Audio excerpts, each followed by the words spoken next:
Perfect. So I always like to welcome everybody in and start with the intros. We've got Chris Wright, VP of Sales, and Dan Conger, our training manager, and myself, Andy Humphrey, that covers the Northeast for Baseline. And today we're going to go over what we call WeatherAccess. And Dan's going to lead us today. Chris and I are going to pipe in where it fits. And this is a good reminder that this unique technology comes with Base Manager subscription. So everything that you're going to learn about today, if you haven't used it already, comes included with your Base Manager Plus subscription at no extra charge. So with that, why don't you take us off, Dan? Okay, awesome. So WeatherAccess is a great way to run irrigation. So we're going to take a look at some of the details on it. I'm going to share my screen. So WeatherAccess has some real interesting features to it, right? It's a very flexible on as far as programming. Lots of options on it. We can dial it in very specific to the weather around your site and very much on your site conditions. Andy, we were talking about that easy to deploy really quickly, to get up and running and be watering with weather probably within a day or by the end of the next day as soon as we get weather data. So there really isn't any much of a learning curve as far as getting a soil moisture sensor set up. And this isn't really intended to be a comparison against soil moisture sensors, but it's something that you can do really quickly. Yeah, and I'll just chime in here too that some of the things that I've experienced, soil moisture sensors being newer than using ET and weather-based systems, that a lot of manufacturers use weather-based. So you've got this sort of a lot more people speaking to that and educating the industry on how to use weather data and ET information. And so the learning curve has sort of already started with that. And if you have a site that either has lots of controllers, or if you're a city and you've got lots of controllers all over your city, you can very easily and quickly deploy water-saving technology to all those controllers without either installing sensors or taking the time to learn how they work. So it definitely is easy and quick to do. Yeah. And it brings in the EPA WaterSense labeling with our WeatherAccess. And the EPA validates the way we run weather, and we're actually meeting their criteria to run weather. And EPS, the WaterSense labeling brings in a couple other things, right? It brings in, here in the West, there's a lot of rebates for water conservation hardware. This makes it eligible for those rebates. If you have a site that's a LEED site, it gives you points against LEED. So there's a real validation with the EPA on this technology.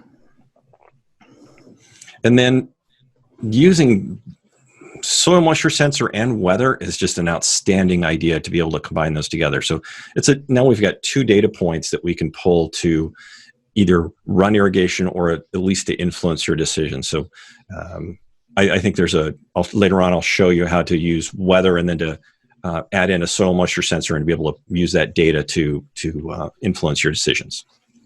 Baseline's also unique in that we're one of the only platforms that can use weather and soil moisture sensor together, even within the same program on a controller, so that it does give you better data and you can really tailor the application of water to that site based on not only the landscape conditions in real time with soil moisture data, but also the weather conditions on that particular site or very near it with the WeatherAccess capabilities. Excellent. As we set up weather, one of the first things we want to do is to connect a weather station to our Base Manager account. And I've opened up Base Manager. I'm going to show you how we do that. So it's under Administration and Manage Weather Stations. Then I'm going to add a weather station, and ultimately I'm going to have to find a weather station. So I click on that Find a Weather Station, and when I do that, that opens up Weather Underground. which leads us into Weather Underground. Leads us to Weather Underground. And there's one of the things about Weather Underground is we've got this whole network of weather stations that we have access to. Right? We can get to any Weather Underground weather station that makes sense for our site. So there may be, we could use existing weather stations, or if you don't like the choices that are out there, you can add your own weather station. Now, Andy, you've had your own. Oh, do you have that handy? Yeah, more show and tell. Of course, we got to have some props on this show. Keep it real and interesting. Nice. This is just a consumer weather station that you can buy off any online place, but you can connect your own weather station up to the W Underground, and if you would like to, then you can sync that to your controller. So weather stations come in all shapes and sizes, from $15,000 Campbell Scientific, scientific grade to $200 or under consumer grade products. So they're very accessible, and if you want to add one to a site, it's pretty easy to do. Yeah, for the most part, the way that would work is you get a eligible weather station and then network it into the Weather Underground network, and then you or anyone could access the data on there. So you could let someone else maintain the weather station, or you could install your own and maintain it and share it with everybody else and use it for your account as well. Then we have access to all the data points that are coming off of that weather station. So whether it's precipitation, solar radiation, wind, all those different data points we can use to reference even what's being used for the irrigation formula, but we could use it just to reference and see what's going on with the site, and if we wanted to look back a week and see what happened last week. So now that we know that we're going to be using the Weather Underground, we're going to look for a weather station. And to find a weather station, and to do a search, and here I'm doing a search in North San Diego County where I live, and ultimately I'm going to get to a particular weather station code, and that KCA SCON 122 is some sort of abbreviation for an Escondido 122, which is the city where I live. I'm going to show you a little bit on how I got to select this particular weather station. So my beer mecca in my neighborhood is Stone Brewing. I'm maybe 5 miles from Stone Brewing, and Props. It's too early to... Lucky man. Too early to be drinking, but, well, West Coast it is. So I was thinking about finding weather stations around that reference point. And you notice there's 4 different weather stations that I circled that I thought might be valid choices. There's a couple that I discounted. There's a temperature that was showing 76 and another showing 78 degrees. And that didn't look right for as early as the morning as I took this reading. But I had multiple choices on this one. Now, if I zoom out a little bit, I have even more choices. And every single one of these choices could be valid, and I could vet each one of them. But that I'm going to still stick with that one Eden Valley weather station. We're going to run with that one. So now that I have the weather station selected, I'm going to enter that information into my administration panel. And here I've just copied it and I pasted it in. And then once I save it, did you notice during that, when it was cycling there, it said the weather station is compatible? It was making sure that it met all the criteria that baseline needs. So it has to have our I think there's like 5 different criteria. Does it have the solar radiation? Does it have precipitation and wind speed and various other criteria? And it's going to validate that. If the weather station doesn't have all those components, it'll reject it. Yeah, the one that it's looking for the most is the precipitation. So if it doesn't register precip or rainfall, then it won't allow you to connect with that weather station. Nice. Now at the bottom of my list, I have that Eden Valley weather station that's added in there. So it's now on my list. Now this is associated with my account. I can have untold number of weather stations that I can select from. Although I can only have one associated with the controller, I can have lots in my account. brings us right. So that, Dan, let me just chime in. So if you are, make up a name, advanced irrigation contracting in San Diego, and you have accounts that are all over the city inside your base manager account, you can have, let's say, 30 different weather stations loaded in your list, and you can individually assign those out to the various controllers so that each controller can be talking to its unique weather station. Absolutely correct. Right. So those associations are what's coming up next. So the next step after that one is to pick one of those weather stations and associate it with my controller. So I do that under the device tab. And on devices, I'm going to go to weather stations. And at assign weather stations, I'm going to look at my big list of weather stations, and I'm going to select Eden Valley. That's the one I want. And I can add some notes about it if I like.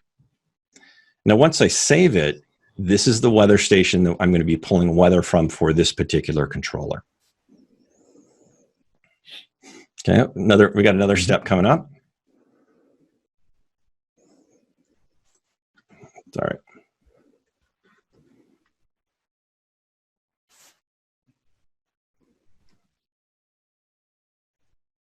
So if I'm going to go into zones, and now I need to put some additional information for my zones in here. And this, I open up this additional zone properties, and I'm going to add the head type and the associated precipitation rate, the routing depth. I can pick the type of plant material as well from the drop-down list, and the crop coefficient associated with that. I'm going to do sun exposure. Yep, and again, this criteria here, or if we want to call it a recipe, was written by the EPA. So they sort of, like I said, wrote the recipe that we are following to make this happen. And I think that a lot of you that are on here today have probably gone through similar steps with other manufacturers, and that every zone, because it's essentially an algorithm that's being formulated, the algorithm has to have that zone criteria in order to be able to run the ET equation. And again, it's not unique to baseline, it's unique to how ET is utilized. But we are simply following the EPA's recipe, and I think this could be familiar to a lot of you that have done this before. Mm-hmm. Now, I had the choice of using basic plan information or detailed plan information. And Chris, could you speak to that information, what formula that runs through? We were talking about that pre-show. Yeah, there's a couple of different formulas that can be used for ET data and ET watering. One would be Hargrave's formula, and the other being Penman-Monteith. So the baseline and WeatherAccess formula is based on the Penman-Monteith equation. So it allows you to dial in the specific crop coefficients and also incorporate a monthly value associated with those crop coefficients to adjust the runtime based on when the plant water requirement would be highest for that particular plant, i.e. a tree will have a higher water requirement in the early spring when it's putting on its leaf canopy than it would even in July or August, which is the peak ET period for evapotranspiration. So it is simple to outline and simple to put the inputs in, but the detail associated with it is actually quite involved and pretty specific, which again is a real advantage to utilizing Baseline's WeatherAccess. Wonderful. So once I've input that information, I'm going to save it, and got a little bit more work to do. Now I'm going to come over to the schedules, and I'm going to pick a schedule that I want to run based off of weather. This is relatively simple, and then I'm going to edit it and enable weather-based watering. So it's a click right there. And I can also, if I calculate the cycle and soak, if I recalculate that one, it's pulling off of the information I put, the additional information. So the type of head, the precipitate, the soil type, and we're giving that information. So now, what does that cycle time and soak time mean, Dan? Well, good. Okay, excellent question. It's how long is it going to run for one particular time? Right now, this controller has not synced up with the weather station, so it hasn't updated it, but it has a runtime of 45 minutes. It says that the longest it will run right now is 39 minutes, and it will wait 91 minutes before it runs any more time. So this time it'll actually run 39 minutes, wait 91, and then pick up the whatever the difference between 39 and 45 minutes, those remaining minutes after essentially an hour and a half. Give it a chance to soak in, because we told it it's probably a high precipitate head, and we've got clay soil with the slope. Yep. And Dan, can you stay right here for a moment? Sure. I'll just point out a couple things. I don't know if we talked about this pre-show, but if you're looking at the screen here, you notice Dan checked the box, enable weather-based watering. I want you to notice how that checkbox is only assigned or next to zone 1. Right. So with the 3200 controller, you're able to choose weather-based watering at the zone level. And in this scenario, Dan has the other zones as linked. So zones 3 through 24 there are linked to 1. So they're all getting weather-based watering. But he could choose zone 13 and have that run on time, or have another zone run on soil moisture. That each zone can be individually controlled between time, weather, or moisture. So Andy, another example would be if zone 3, if I had overseeded it or sodded zone 3, instead of being linked to 1, I could turn it back to timed and opt it out of the weather link set scenario and just water based off of time for one particular zone, where everybody else is running off of weather. Right. And then as well, underneath zone 1, you can see where he has the moisture sensor assignment. It says none. If coming up next, elected to, he could add that. You got that coming up next? It is. Perfect. Yeah. Okay, Before keep going. you move on to that too, let me point out that something that's unique with the 3200 with the primary and linked capability, if I put in the additional zone properties just for the primary zone number 1, then the zones that are linked to it are going to be operating off those same additional zone properties that I assigned for zone 1. So this allows you to create those hydrozones based on the criteria for that zone without having to put in all of those additional zone properties for each individual zone. So that's unique to the 3200. In the 1000, you have to put in those additional zone properties for each one of these zones that will be operating off of weather. But in the 3200 platform, that is a unique advanced capability. Yeah, so if you think, that's great, Chris, because that goes back to quick and easy to deploy. So if you're a city park system and 90% of your zones are turf zones, you can set up these primary and linked and deploy WeatherAccess really quickly, because you only have to enter that zone information perhaps just one time per controller, depending on the number of zones. Yep. Very nice. So another option here is if I were to open up that schedule again, and we're going to edit this one.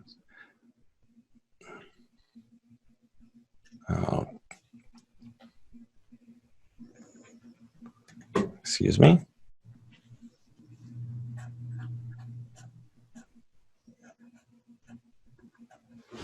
So we've got that same zone. When we edit it, Andy was talking about adding a soil moisture sensor. So here I can assign a soil moisture sensor. Now, I've left the strategy still as timed.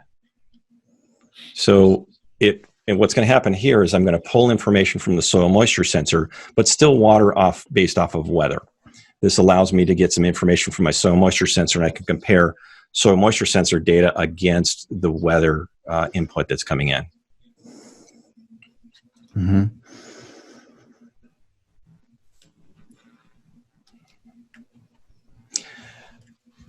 The being able to see weather station data can be really valuable, even if I'm not watering based off of weather, or if I am. But on Quick View, I always have this weather station available here, right? So here's the Eden Valley weather station that we've referenced. On this glance, I can see what the ETO is. So even if I wasn't watering based off of weather, I was just had it on my dashboard, I can, in one spot, I can click on the weather station and see what's going on. I can reference my evapotranspiration. And now if I do leave it in, even if I am running off of weather, I can click on this Eden Valley and that will open up an additional weather window and take me right to that Weather Underground weather station. Here's all the data points we referenced earlier that I could refer. The nice thing about Weather Underground is if that weather station has been there over a period of time, you have all the historical data right inside the W Underground. So if you need to look back and say, I wonder how much rainfall we got 2 weeks ago Friday, you can bring up that specific date and all the information from that weather station stored in the W Underground that you can access later. Now, we've got a question that came in that's appropriate right now. Zeke Berg asked, what happens if a weather station goes offline? Does it automatically switch to another one? Or what's the behavior? Who wants to take that? Well, first of all, we get a notification, if I'm not mistaken. So there's a message that appears in the quick view that says your weather station is offline. Because we're treating it as a device. So if a device is unavailable, we're going to get a message. Yeah. And the behavior of the controller, gentlemen, is it will use its last ET pole and apply the same watering schedule or water time that it did on the last calculation that it received from the weather station. So between the message and pulling the last information, you're not left in the lurch. You have time to address that, maybe find a new weather station or to see if it's going to come back online. Correct. Okay.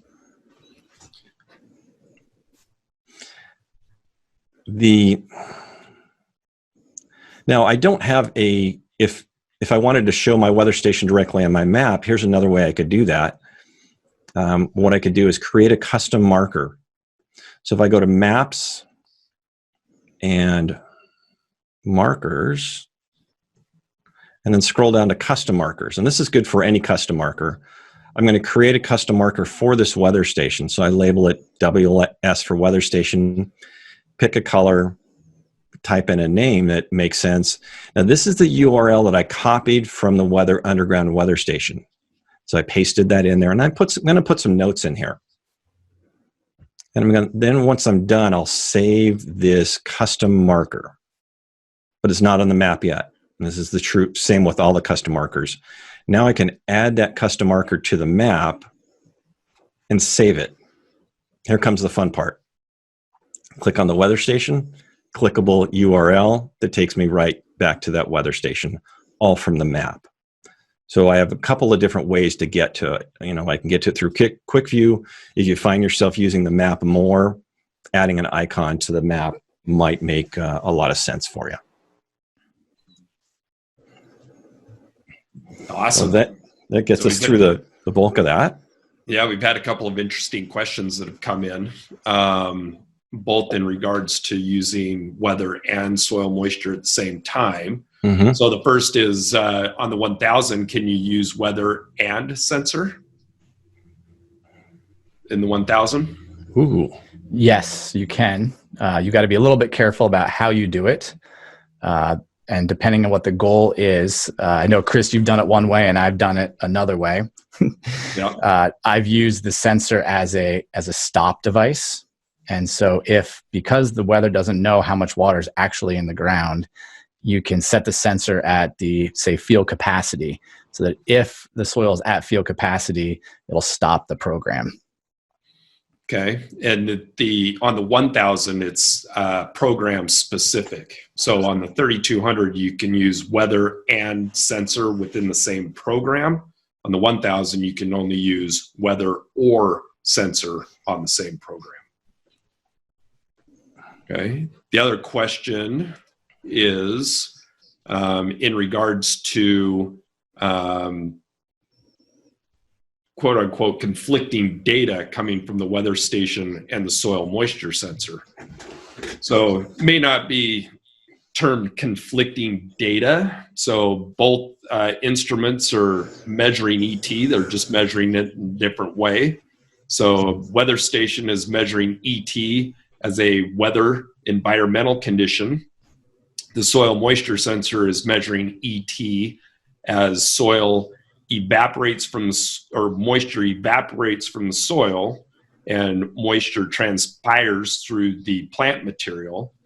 That is also measuring ET in real time as it's happening. So if you do have both enabled within the same program, and there is a runtime calculated based on the weather station, but you've also got a moisture sensor associated with that same program that is saying I have not depleted to my lower limit threshold, then it will not allow that calculated weather data runtime to be applied until the soil dries down to its allowed depletion or lower threshold and allow an irrigation cycle to happen.